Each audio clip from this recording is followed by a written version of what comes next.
সম্মানিত সাহেবে সদর,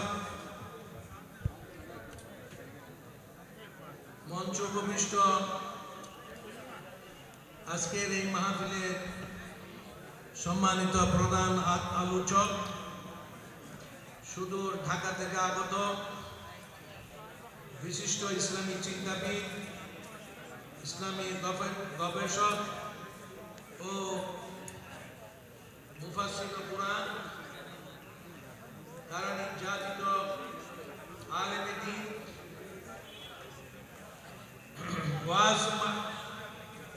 ওয়াজের ময়দানের একজন বলিষ্ঠ কণ্ঠস্বর হযরতুল আল্লাহ মাওলানা কারি আব্দুল্লাহ আল আমিন সাহেব,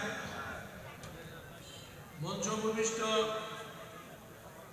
হযরত উলামায়ে কেরাম, ওয়াইজিন বৃন্দ, সুধীবৃন্দ এবং আজকের এই মাহফিলে উপস্থিত এই এলাকার সম্মানিত ইসলাম প্রিয় মুসলিম ভাইসব, মুসলিম জনতা, এলাকাবাসী এবং ছাত্র যুবক বন্ধুগণ, পর্দার আড়ালের মা ও বোনেরা, আসসালামু আলাইকুম ওয়া রাহমাতুল্লাহি ওয়া বারাকাতুহু।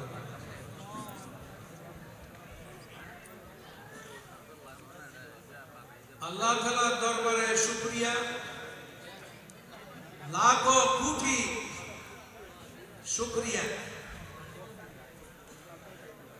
যে তিনি আজকে প্রায় 17 বছর পরে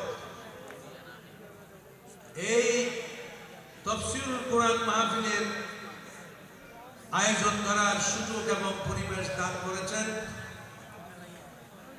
এই জন্য আমরা কালিমাত শুকর আদায় করি, আলহামদুলিল্লাহ, সুম্মা আলহামদুলিল্লাহ।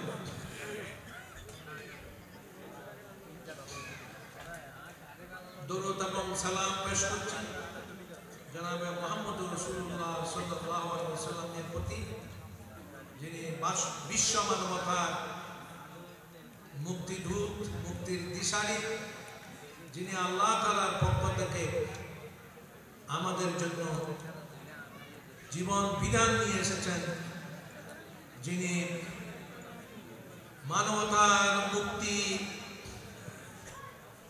এনেছিলেন এবং একটি ইসলামী সমাজ এবং রাষ্ট্র ব্যবস্থা প্রতিষ্ঠা করেছিলেন।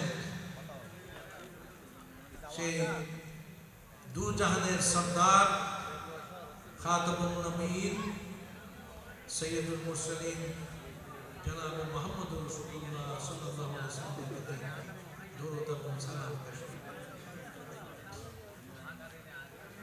সম্মানিত উপস্থিতি, আমরা আজকে মুক্ত পরিবেশে দ্বীন সম্পর্কে আলোচনা করার সুযোগ পেয়েছি। এটা অটোমেটিকলি হয় নাই, এর পেছনে অনেক আন্দোলন, সংগ্রাম, রক্তদান আছে। এই আন্দোলন, সংগ্রাম, রক্তদানের মাধ্যমে আমরা আজকে মুক্ত কণ্ঠে কথা বলার সুযোগ পেয়েছি। এই জন্য যারা বুকের কাঁচা খুন দিয়ে, যারা জীবন দিয়ে আমাদের জন্য এই পরিবেশ এনে দিয়েছেন, আল্লাহ তাআলার যাদের রক্তদানের কারণে আল্লাহ তাআলার সাহায্য এসেছে, ওই সব বীর ছাত্র যুবকদেরকে আজকে শ্রদ্ধা ভরে স্মরণ করছি এবং আল্লাহ তাআলার কাছে মোনাজাত করছি, তিনি যেন তাদেরকে শাহাদাতের মর্যাদা দান করেন। সম্মানিত উপস্থিতি, চিরাচরিত নিয়ম হচ্ছে আল্লাহ তাআলার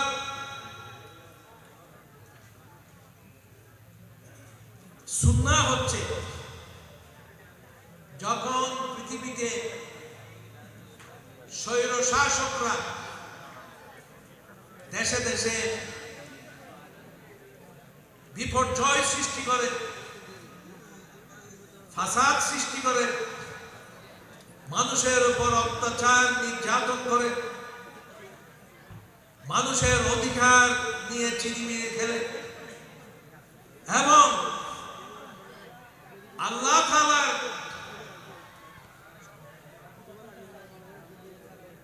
সাথে বাড়াবাড়ি করে, আল্লাহর দ্বীনের সাথে বাড়াবাড়ি করে। যেমন ফেরাউন বলেছিল আনা রাব্বুকুল আলা, আমি সবার চেয়ে বড় খোদা, আমি সবচেয়ে বড় বড় প্রভু তোমাদের জন্য। এইভাবে যুগে যুগে যারা বাড়াবাড়ি করেছে ওইসব তাগুতি শক্তিকে আল্লাহ তাআলা শেষ করে দিয়েছেন। তাদেরকে আল্লাহ তাআলা কিছুদিন ঢিল দিয়েছেন। ওই যে কোরআনে পাকে বলা হয়েছে ইন্নামা নুমলি লাকুম লিয়াজদাদু ইসমান, তাদের গুনাহ বাড়ানোর জন্য আমি তাদেরকে ঢিল দিয়েছি কিছুদিনের জন্য। নাড়াই আমার হাতে আছে, যখন আমি ঠান দেব তখন তাদেরকে দুনিয়ার রত্নবংশ থেকে চলে যেতে হবে, বিদায় নিতে হবে, তাদেরকে ক্ষমতার মসনদ থেকে বিদায় নিতে হবে, তাদের তত্ত্ব দাও খান হয়ে যাবে। এটা হচ্ছে আল্লাহ তাআলার চিরাচরিত সুন্নাত। ফেরাউনকে যে বিরাট সাম্রাজ্যের মালিক ছিল এবং মানুষের উপর অত্যাচার নির্যাতন করত, বনি ইসরাইলের উপর অত্যাচার নির্যাতন করত, যেটা আল্লাহ তাআলা কোরআন পাকে বিবরণ দিয়েছে।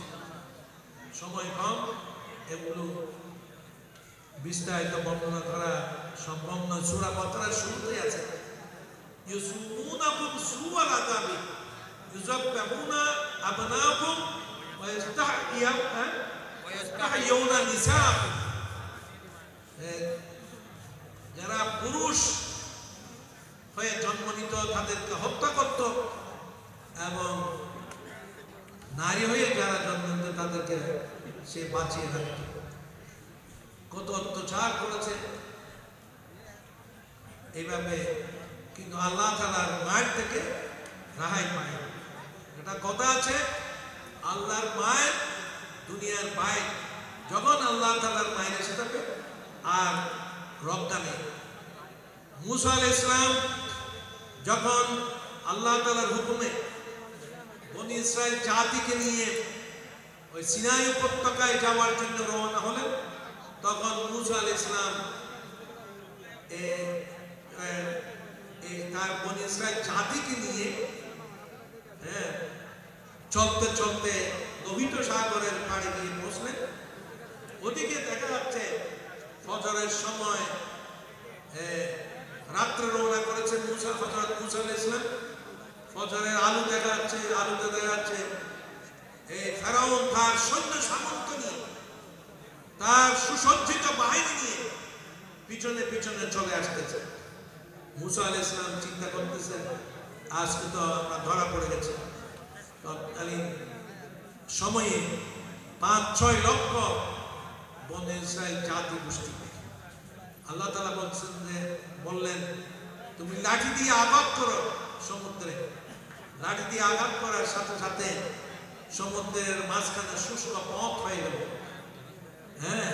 এবং মূসা আলাইহিস সালাম এবং বনি ইসরাইল জাতি সমুদ্রের অপর পারে সিনাই উপত্যকায় পৌঁছে গেল। আর ফেরাউন এসে তার সৈন্যবাহিনী সহ ওই শুষ্ক পথ দিয়ে চলা শুরু করলো, যে আমরাও পার হয়ে তাদেরকে ধরবো। যখন সাগরের মাঝখানে পৌঁছলো, তখন আল্লাহ তাআলার হুকুম হলো, এই সমুদ্র তোমরা মিলে যাও, হে ঢেউ তোমরা মিলে যাও।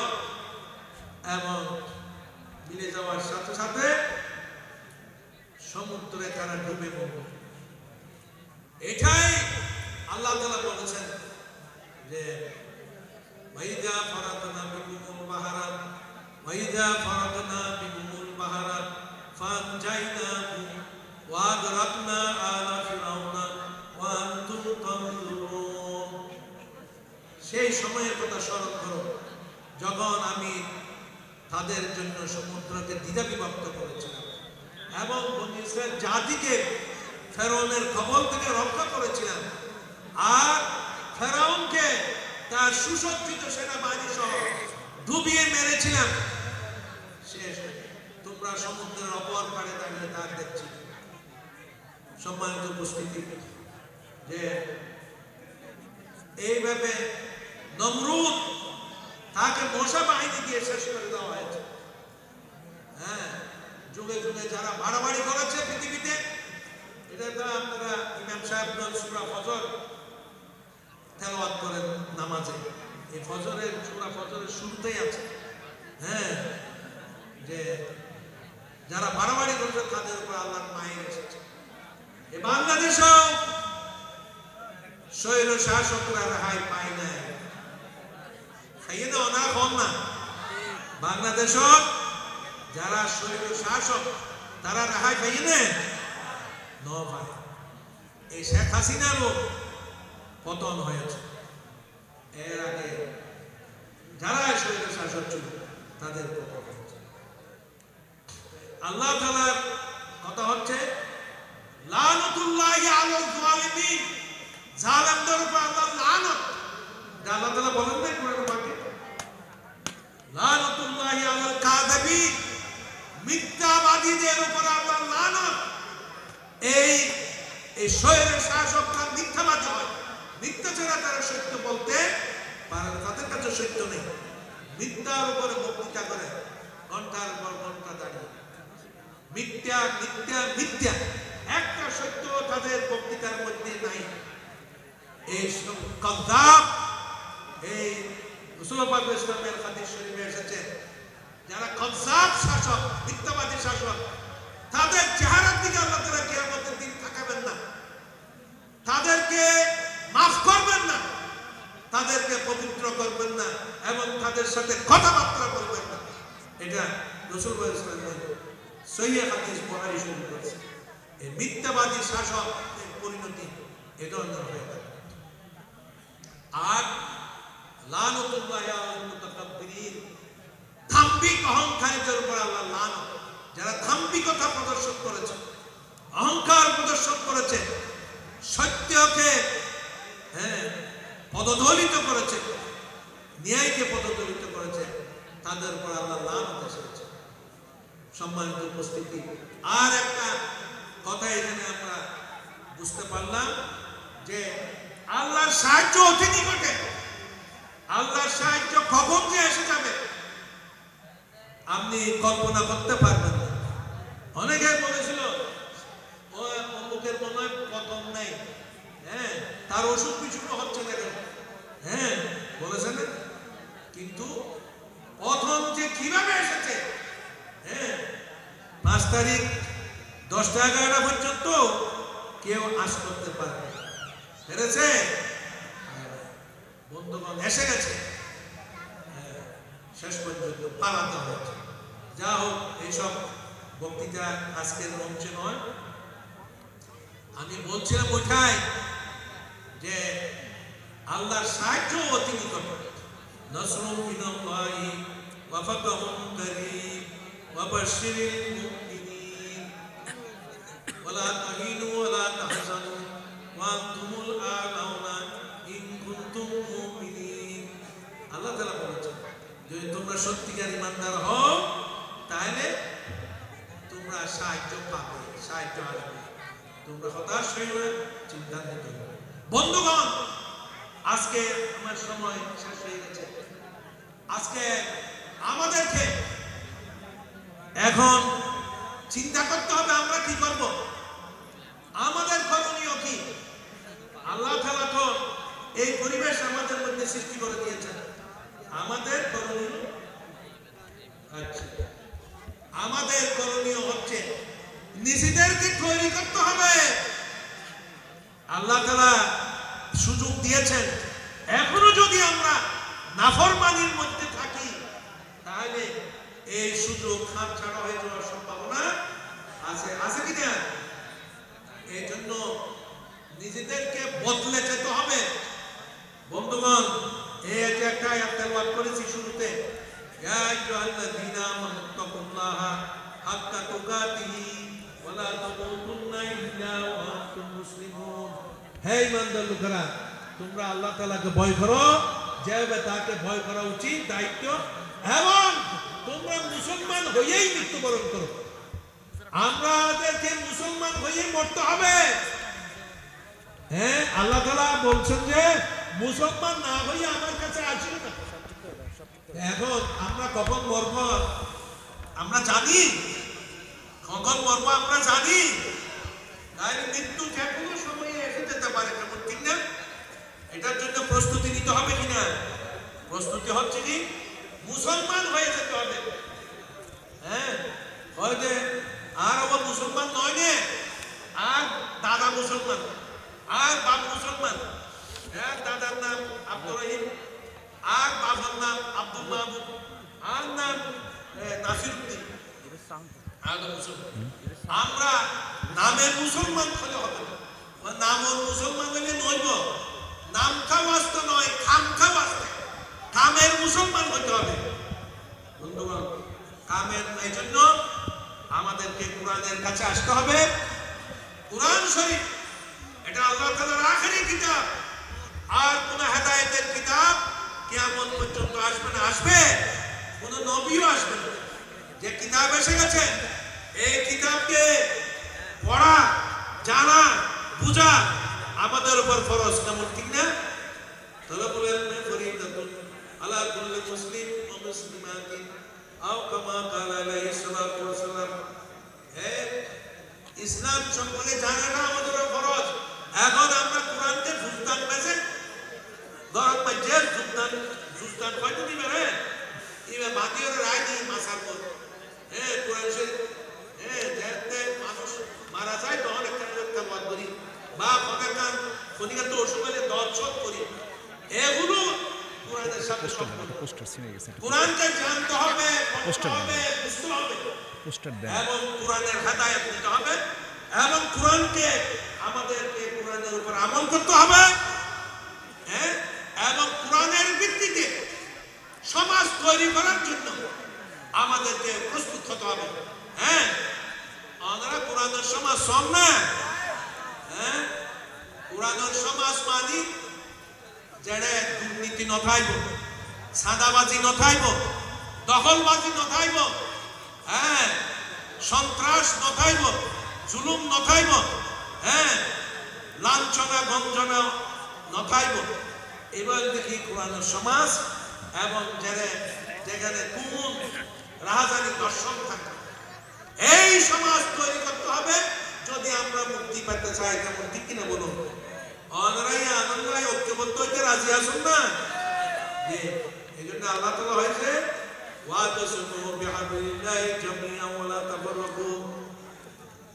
এখন ওয়াজ দিলে তো নইব, আর একটু আসলে খাপ করাবো তো, আর আমাদের এই আহ্বান জানে আইন আর এখন একতাবদ্ধ হই, এবং আল্লাহর রাজ, আল্লাহর আইন, আল্লাহর হুকুমত, হ্যাঁ, আর কোরআনের রাজ কায়েম করিবার চেষ্টা করি। তো সন্ত্রাস মুক্ত, চাঁদাবাজি মুক্ত, দুর্নীতি মুক্ত, দর্শন মুক্ত, রাহাজানি খুন মুক্ত সমাজ এবং ইনসাফের সমাজ, ন্যায়ভিত্তিক সমাজ, যেটা মানুষ তার বিচার পাইবে, অধিকার পাইবে। আল্লাহ তাআলা আমাদের কবুল করুক। ওমা তৌফিক ইল্লা বিল্লাহ। দুঃখিত হয়, সময় বেশি নেই। আমরা আবার দেখো